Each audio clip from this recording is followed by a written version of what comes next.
Preste atenção, se você trouxe a Bíblia, pega a sua Bíblia e abra aí no livro de Mateus, Evangelho de Mateus, capítulo 11.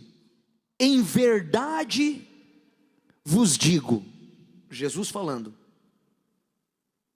Tem Bíblias que está até escrito em vermelho, porque são palavras do Senhor Jesus. Em verdade o quê? Que entre os que de mulher têm nascido, não apareceu alguém, o quê? Maior do que João Batista. João ou Batista. Olha para mim aqui.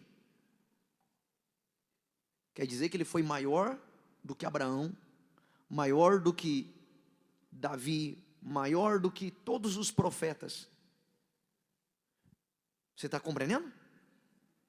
Por quê? Porque ele veio preparar o caminho do Senhor Jesus. Como diz lá em Isaías. Ele foi o que preparou o caminho para Jesus vir ao mundo. Então ele diz, entre os nascidos de mulher, não apareceu alguém maior do que João, o Batista. Mas aquele que é o menor no reino dos céus, fala aí, gente. O que isso quer dizer? Nós vamos hoje falar da maior profecia. Então, se é a maior profecia, quem que trouxe essa profecia ao mundo? O maior profeta, que foi João Batista. Ele foi o maior porque ele veio preparar o caminho para Jesus. Está compreendendo? Só que Jesus diz assim, só que o menor no reino dos céus é maior do que ele aqui na terra. Quer dizer o seguinte, que aqui na terra, você pode ser o maior de todos, não é nada, se comparado com o quê? Com o céu, com o reino dos céus, com o que Deus tem preparado para quem? Para nós, lá no céu. Olha que forte isso. Aí ele diz assim, agora vamos lá ver qual é a profecia que João Batista veio trazer. Mateus capítulo 3. Assim, e naqueles dias apareceu João, o Batista, pregando no deserto da Judeia. Olha só. E dizendo, leia bem alto. Eu não ouvi. Porque está próximo. Essa é a maior profecia que existe. O arrependimento. Sem arrependimento não há perdão, não há libertação, não há salvação, não há mudança de vida. Sem arrependimento, Deus não se manifesta na vida do ser humano. Está compreendendo? Se você vê depois quando Jesus começou a pregar, a primeira coisa que ele falou foi o que também? Arrependei-vos. Arrependei-vos. Arrependei-vos. Pastor, mas isso aí a gente já sabe. Só que o arrependimento não é de boca. O arrependimento que a Bíblia ensina não é você apenas dizer assim, eu me arrependo. Não. O arrependimento é um dom de Deus. O ser humano não consegue o arrependimento porque ele quis se arrepender.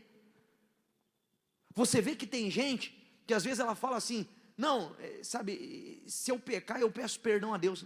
Não é assim. Porque o arrependimento é um dom de Deus. E Deus não dá para todo mundo. Tem gente que eu já ouvi histórias, lá na cama do hospital, está morrendo, o familiar pede para um pastor, um obreiro ir lá visitar, e fala assim, olha, você aceita Jesus? Ele falou assim, se quando eu estava bem de saúde, eu não queria saber, agora que eu estou aqui, eu vou querer saber? Quem já viu histórias assim? Nem no leito de morte, a pessoa se arrepende.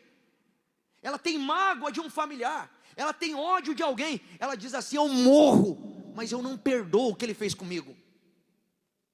não houve arrependimento. Quando você se arrepende, nunca mais você volta para aquela vida velha.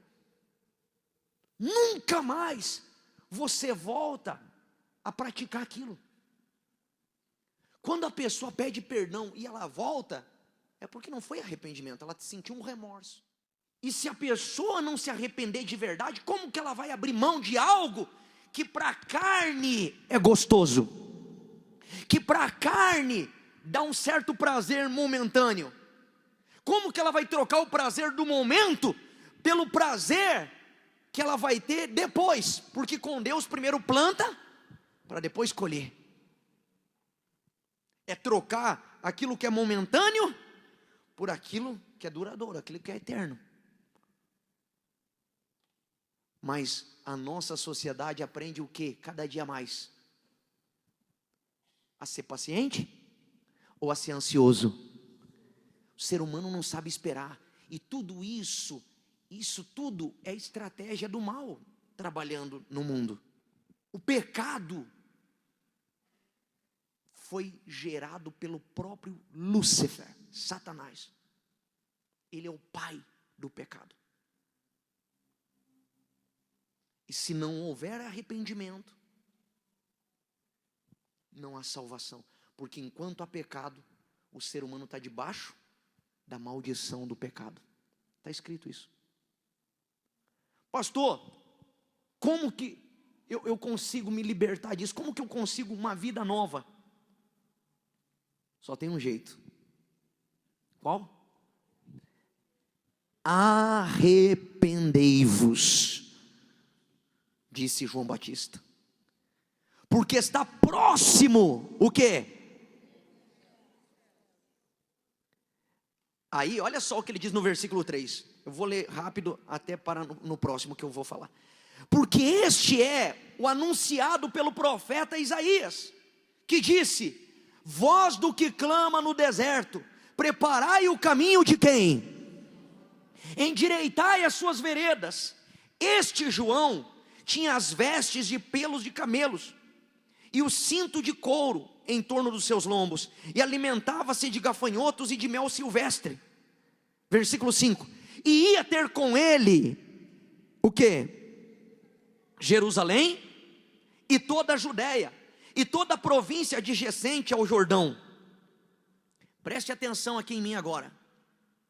O Jordão. Onde foi que o mundo foi dividido entre um antes e um depois? Onde? Eu não ouvi. No batismo do Senhor Jesus nas águas.